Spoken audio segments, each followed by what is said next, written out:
Hello everyone, this video is on seafloor spreading.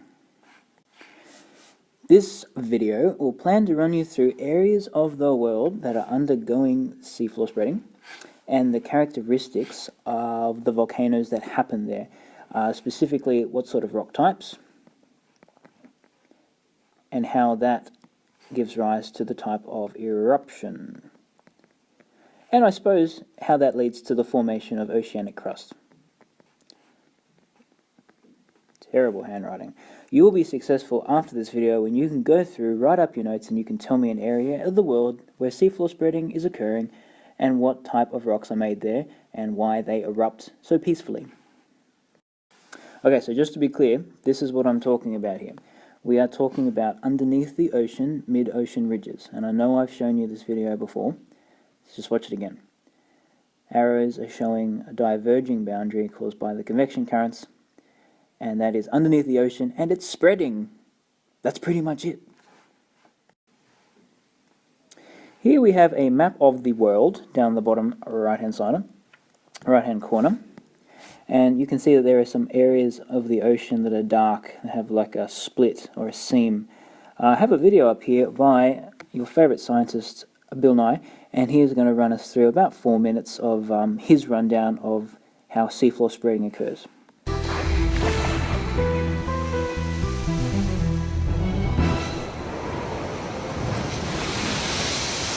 World War II. German U-boats were on the prowl. To track them, the Allied forces developed new sonar methods, and scientists were enlisted to help survey the ocean floor. When the United States entered the war, Harry Hess was a geology professor at Princeton University. But he also happened to be a Navy reservist, so it wasn't long before he found himself in command of an attack transport ship in the Pacific. To help maneuver when coming in for a beach landing, Hess's ship was equipped with a depth sounder. Now, still being a geologist at heart, he used the sounder to measure the depth of the ocean floor whenever his ship was out to sea.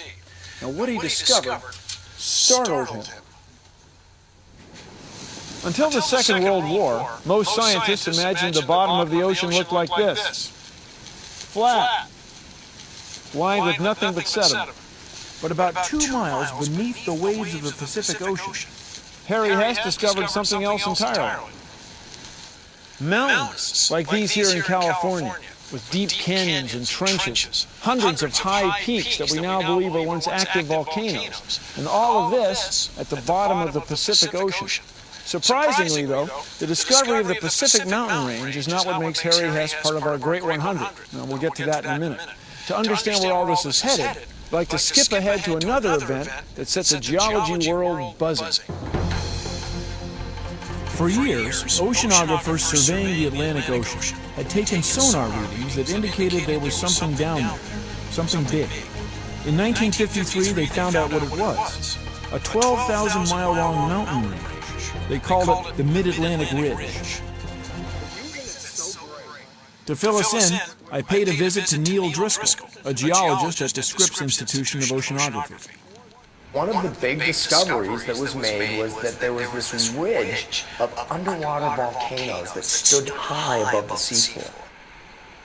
How high is a mountain in the middle of the Atlantic? The average seafloor depths are on the order of about 4,000 to 5,000 meters. The mid-ocean ridge sits up at about 2,500 meters. So they sit about 2.5 kilometers on average higher than the surrounding seafloor that's shown here in the deep blue color. So that's over a mile high. Yes.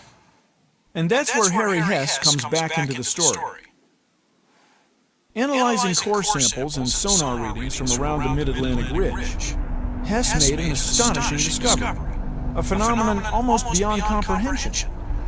The age of the Atlantic Ocean's floor, he determined, was progressively older the further it moved away from the ridge. Harry Hess had discovered that the seafloor was spreading.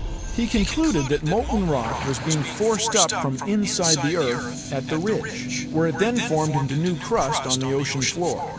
Gradually, it was pushed away on either side as more molten rock continued pushing up from behind it. Hess called his great discovery seafloor spreading. Harry Hess was in a position that he could bring it all together. Things were spreading apart, a new Earth was being generated. But if you did this for long enough, the Earth should grow. And it doesn't. The Earth doesn't get any bigger. No. Harry appreciated the fact that if new Earth was being generated in one area, they have to be consumed or recycled in another area. The process that recycles the crust of the spreading ocean floor back inside the Earth is called subduction. But as our next great discovery revealed, it's all part of a much larger process, perhaps the most powerful force on the face of the Earth. What is it? Ooh, we don't know. Just to be very clear here, one area where seafloor spreading is called the Mid-Atlantic Ridge. And to be very, very clear, that's in the middle of the Atlantic, which is the ocean over here, between South America and Africa. So what sort of lava erupts from these mid-ocean ridges? So first of all, it's important to note that you've got the mantle here, and this is coming up and it's erupting out of the top there, and that is causing the divergence of the plates.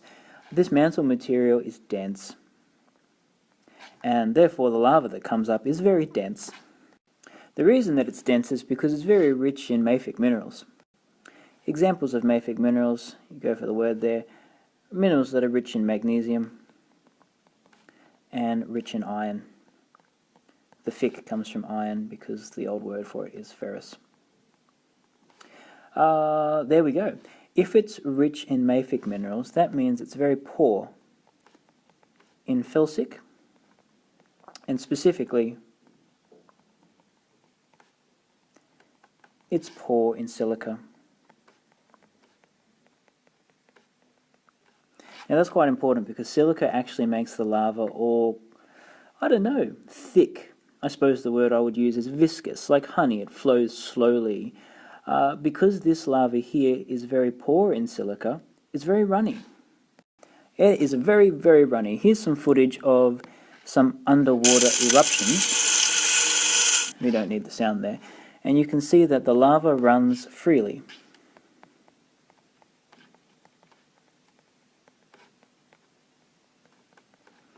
Therefore, pressure is released.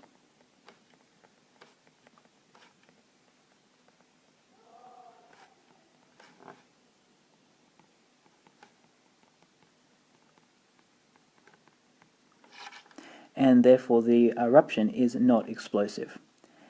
You can see how it's just sort of gooping out there, and as it hits the water it solidifies on the surface and it causes this bubbling shape, and we call those large shapes almost like pillows.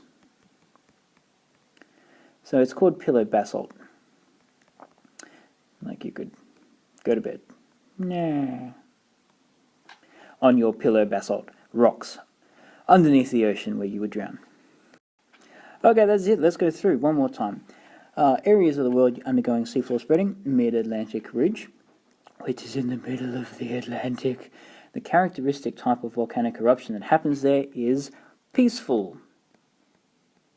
Well, relatively peaceful. It is a volcano, but it's peacefully erupting because the lava is runny. The reason that the lava is runny is because it is mafic. Now, of course, that leaves you with crust, which is also mafic, rich in dense minerals like magnesium and iron minerals, and that is why you get oceanic crust, which is so dense, heavy, and dark color. Maybe to finish this off, just two rocks, basalt and gabbro.